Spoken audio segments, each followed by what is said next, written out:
Yo, what's up, movie goers, and welcome to yet again another Wednesday movie reviews on the go.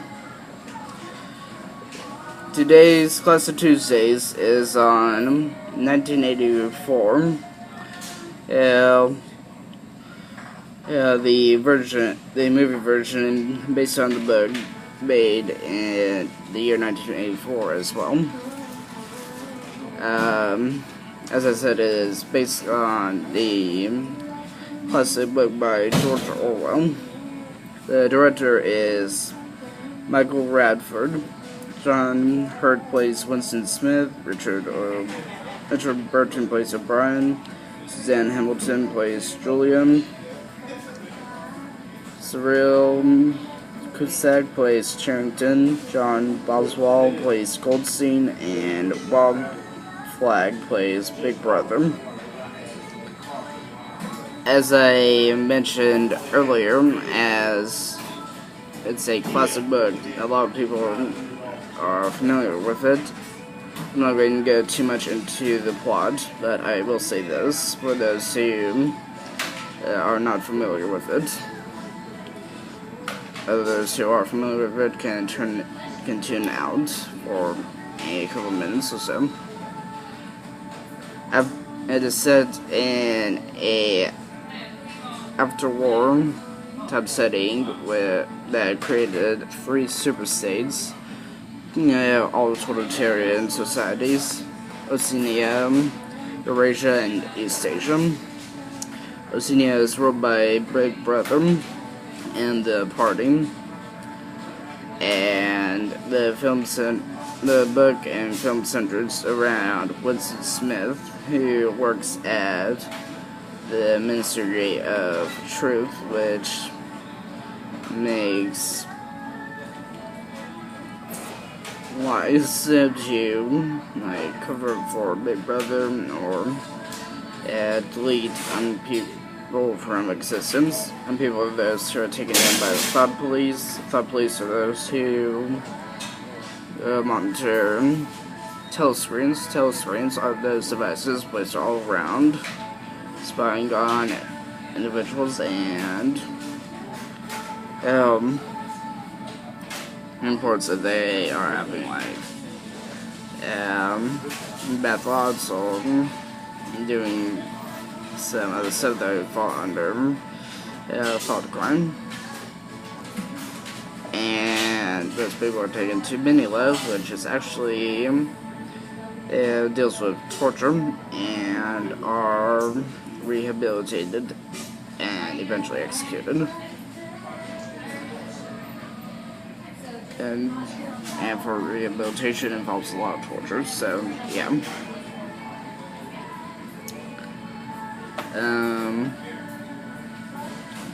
So the book is divided into 3 chapters.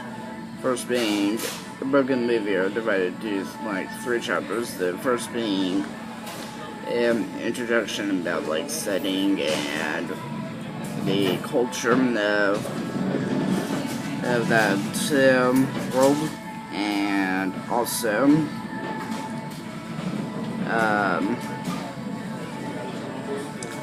Winston Smith acting as a regular out-party member, while the second part divulges into his betrayal of the party and getting involved with Julia in an affair.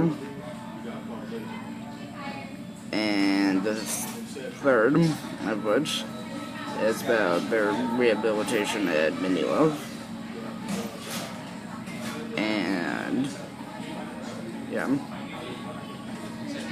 Okay, those of you who know about this before, you can tune back in now.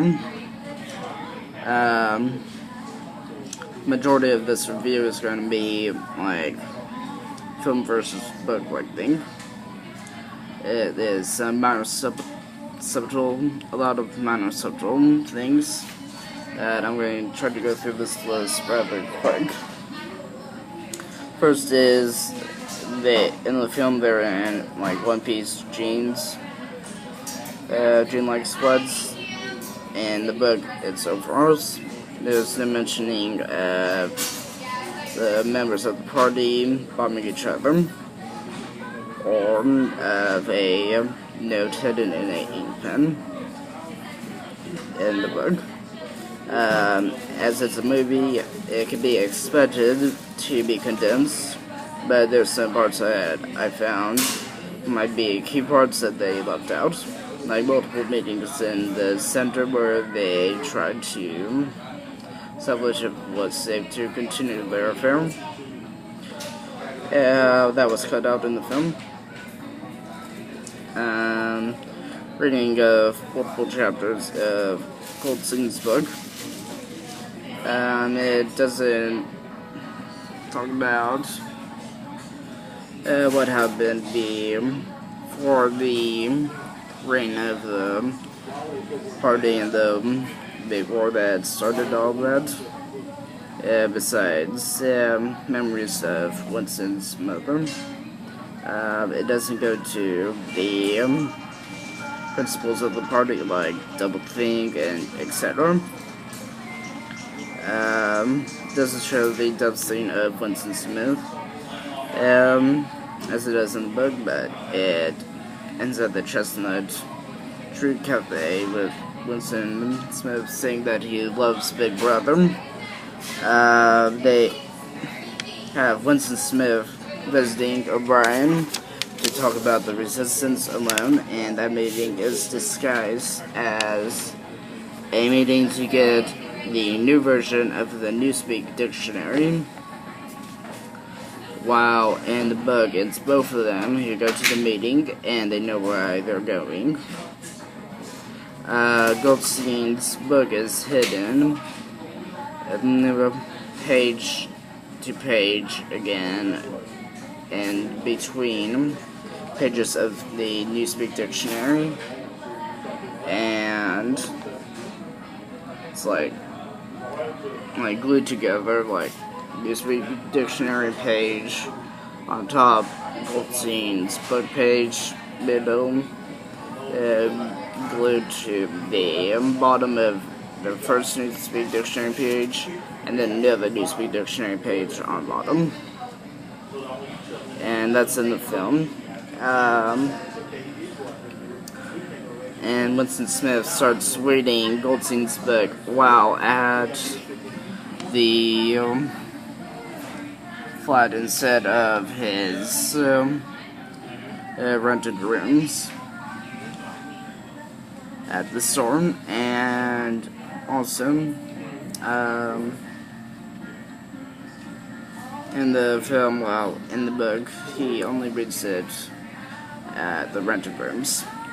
The whole of Mini Love altogether is a whole lot cleaner than it is described in the book, and there's a whole lot less people in the holding cells, except for this character called Parsons, who was a neighbor of Winston's who got turned by his own kids.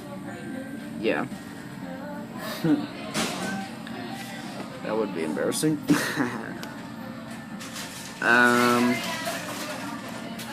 Doesn't mention photo of 3 unpersons that Winston Smith notices, and when it does, it is only like bug profiles of them, and those are only showed during O'Brien's interrogation of Winston Smith. Those 3 unpersons only mentioned during the interrogation and briefly during rewriting of news. And instead of comrade, as they call each other in the book, they call each other brother or sister. So, granted, these are all pretty slight and little differences between the movie and the book, but it's not too big of a difference to make much of a difference. Much at all. You have to like be looking for any differences very thoroughly with a lot of scrutiny in order to find all of that stuff, and that's what I was doing, just so I'd be able to go through those for this review.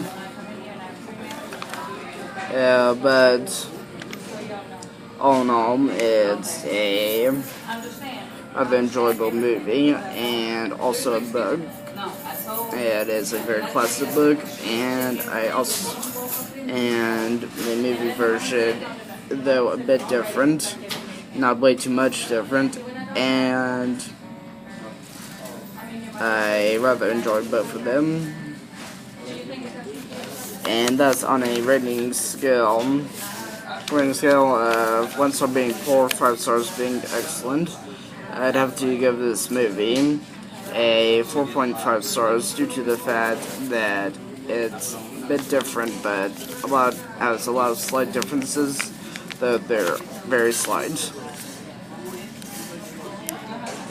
So that's all for today, moviegoers, but I'll have a Cinema Thursday on Fast and Furious 6 coming your way this upcoming Thursday.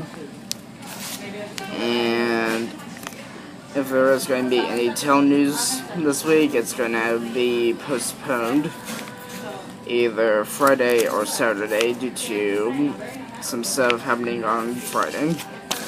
Due to some stuff happening on Wednesday. But anyways, that is all for now, and have a great rest of the afternoon. Alright, bye.